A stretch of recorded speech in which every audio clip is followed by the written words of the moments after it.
Now I'm going to play you 3 sound bites from the Sunday shows just to give you a little bit of perspective on how this is being portrayed by the pundit class. Oh, I love that. I guess I'm a member of the pundit class. All right, the first one is on Meet the Press. Go. The testimony was compelling for anybody watching closely. The people who testified were people of stature and accomplishment. What they said was believable. Brick by brick, they made a case backing the charge that the president muscled an ally to get a political gift that he wanted. Now, that woman, Peggy Noonan, used to write speeches for Ronald Reagan. She hates Trump. And she's a witch hunter. That wasn't made clear by NBC News. She hates him, Donald Trump. Now, as far as her contention that these were people of stature and accomplishment, that may be true. You don't become a U.S. ambassador if you're some dunderhead. But one thing they all had in common was they don't like Trump. Are we getting the picture here? So Peggy Noonan, I wouldn't object to what she said if she had been identified. But they all Republican Peggy Noonan. Come on. If you read her stuff in the Wall Street Journal, dripping with loathing is she. All right, second one is CNN's State of the Union. Go.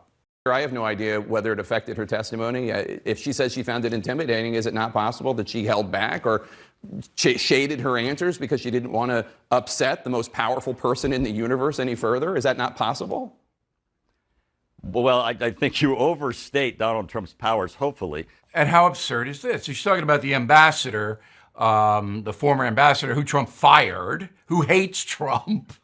All right? Well, because Trump tweeted bad things about her, she may be intimidated. She volunteers to go in to testify in front of Schiff's committee to rip him up. But once he replies, this Tapper, another Trump hater, dripping with loathing, whoa, she might be a little intimidated now that he tweeted. So, I mean, this is third grade stuff. Final one, Fox News Sunday. Go. The law required that before any taxpayer money go to Ukraine, the president had to ensure that they're rooting out corruption, which ultimately they did. But the money was released, and he got the money he needed.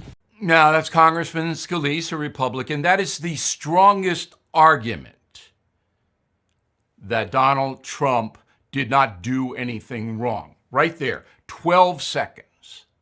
All right, at the University of Washington, Seattle, the Student Association there has passed a resolution calling on the university, again, Washington University, to ban professors from asking for medical documentation if a student doesn't show up. So say you got a big exam, all right, and the student's got to show up, but the student doesn't show up. And the professor says, well, hey, you got to tell me why. You don't have a note for your parents because you're over 18, but you got to get, if you're sick, the doctor's got to tell me. If you have some kind of condition, or if you miss 5 or 6 classes in a row. No. Can't do it. And here's why. This is the justification for it. Can't ask students for any medical backup by the Associated Students of the University of Washington. Ready? Here's the quote.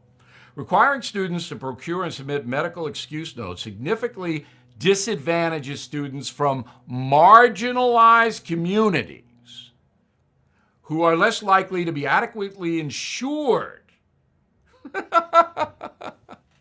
So, if you're in a marginalized community, which is anybody but white guys, all right, and you might not have health insurance, even though you have Obamacare. They give you free health care. That's still there. Remember that. No. This is another unbelievable thing. But here's something even worse. Syracuse University. Okay? Now, Syracuse used to be a good school. It is no longer. Syracuse University, all right, is now dealing with students who are occupying a campus building until their demands are met. Here is one of their demands. Quote, The general consensus is that black students, and we're talking specifically on behalf of black students, may feel safer and better rooming with other black students rather than saying the same race has an implementation of a profile system or a portal system. That includes interests as well as race. So, the demand is that students of color, again, anybody other than a white guy, can demand to room with another student of color. But whites can't say, I want to room with another Caucasian. Nor should they. Nor should they. So, they want to set up, these crazy students at the University of Syracuse, they want to set up a de facto segregation on campus that the administration will sanction. Ambassador Gordon Sondland, the EU ambassador, testified today. I believe him. I think that his testimony was designed to make him look good. But I don't think that he misled anyone about anything. And I can back up what I'm saying because President Trump told me himself, and it's in the United States of Trump book. Remember, that book was written and published way before all this impeachment stuff. That he believes, President Trump believes, that elements of the Obama administration tried to undermine his campaign and his presidency. All right? And he also believes that some of the interference came from overseas, including Ukraine. This is what the man believes in his heart. And he is obsessed, as I say, in the United States of Trump, with exposing that. That's what this is all about. And that's what led to the phone call of the president of Ukraine. That's led to everything. All right? So I'm going to walk through it. Because if you watch these hearings and you listen to the dishonest news coverage, you can't. It's impossible to figure out what's really happening. Now, I have a call on the radio with Sean Hannity today on his program, and I lay it out. So after this, you might want to watch that. Number one, the ambassador said there was a quid pro quo. That was a big headline. Oh, bombshell. Quid pro quo. Well, I have been telling you that for how long now? All right? Ever since this began, months. That President Trump wanted Ukraine, the new president and the new government, to investigate possible corruption in the 2016 elections here. And if Joe Biden was tied into that, more the better. More the better. Because Biden was all over Ukraine. Everybody knows his son got millions of dollars from them.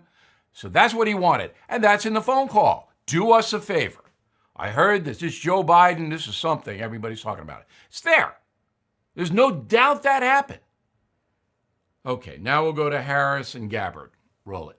I think that it's unfortunate that we have someone on the stage who is attempting to be the Democratic nominee for President of the United States, who during the Obama administration spent 4 years full-time on Fox News criticizing President Obama. That's who ridiculous, has spent full-time. That's ridiculous. Who has spent full-time. What Senator Harris is doing is unfortunately continuing to traffic in lies and smears and innuendos because she cannot challenge the substance of the argument that I'm making. Okay. There was no reason for Harris to go after Gabbard. Gabbard's not a threat. She's not going to be president. She's polling at 3%. Now, Harris is polling at 6%. People don't like her. All right? I don't know her, but I saw how she behaved in the Kavanaugh hearing. I would never in a million years consider that woman for a higher office, any higher office. Okay, here's a report card. Biden got a B, at least he didn't pander to people. He couldn't get the sentences out, but he can never get the sentences out. He got a B. Buttigieg got a C because he didn't really have anything to say. I didn't learn anything about him. I don't know what he's going to do about vexing problems. Part of that's the moderator's fault. They don't ask him any questions, but Booker got a C. A lot of energy for Booker, articulate, but, he doesn't have a chance. Klobuchar C+, articulate, shaking. I don't know why, but it was distracting. Harris got a D for aforementioned reasons. Sanders D. There's nothing new to say. Every question you ask him is the same. Millionaires, billionaires. All right, fine. We got it. You got nothing else. Warren, nothing new except she'll give away houses now. Now she's going to give away houses. So you get everything free, and we'll give you a house. Okay. Yang, love him. Love Yang. I'd love for him to be a contributor to BillO'Reilly.com. Andrew Yang. A. I love him. Steyer D. I mean, he gives boring another dimension. I mean, really, when he came on, Holly the Terror Dog started to howl. I couldn't hear what Steyer was saying. Tulsi B. Isolationist. But there's something about her that I think is sincere. But she got no shot.